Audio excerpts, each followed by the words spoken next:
حجاب کا مطلب صرف سر کو ڈھانپنا نہیں ہوتا۔ اداکارہ نمرہ خان کے نزدیک حجاب کیا ہے؟ پاکستان کی معروف اداکارہ نمرہ خان کا کہنا ہے کہ حجاب کا مطلب صرف سر کو ڈھانپنا نہیں ہوتا، بلکہ سر سے پاؤں تک ہر چیز کا پردہ ہوتا ہے۔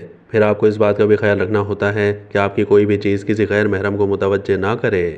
اداکارہ نے ایک نجی میگزین کی پوڈ کاسٹ میں گفتگو کرتے ہوئے مختلف امور پر کھل کر بات چیت کی۔ نمرہ خان نے اپنے ماضی میں ادا کیے ہوئے کردار عائشہ کے بارے میں بات چیت کرتے ہوئے کہا کہ آج بھی لوگ سوال کرتے ہیں کہ آپ کا حجاب کہاں گیا، تو میں انہیں یہی کہتی ہوں کہ وہ صرف ایک کردار تھا، لیکن میں مستقل بنیاد پر حجاب نہیں کرتی۔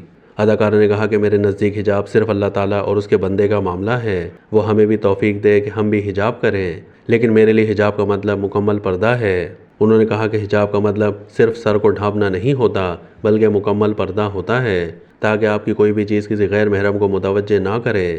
یہ نہ ہو کہ حجاب بھی کر رہے ہیں اور آپ کے بال بھی نظر آ رہے ہیں، آپ پھر سوشل میڈیا پر ریلز بھی بنا کے ڈال رہے ہیں۔ انہوں نے سابقہ اداکارہ زرنش خان کی تعریف کرتے ہوئے کہا کہ زرنش اپنے کیریئر کے عروج پر تھیں، لیکن جب انہوں نے حجاب لینے کا فیصلہ کیا تو سوشل میڈیا سے بھی دوری اختیار کر لی۔ ایسا نہیں ہے کہ وہ حجاب کے ساتھ ساتھ ریلز بھی بنا کر سوشل میڈیا پر پوسٹ کر رہی ہیں۔ نمرہ خان کے مطابق ممکن ہے کہ بیشتر افراد کا ذریعہ معاش سوشل میڈیا ہی ہو، لیکن میں زرنش کو سلام پیش کرتی ہوں اور ان کے فیصلے کا احترام کرتی ہوں۔ بہت کم لوگوں میں اتنی بڑی ہمت ہوتی ہے کہ وہ اتنا بڑا فیصلہ لیں اور اس پر قائم رہیں۔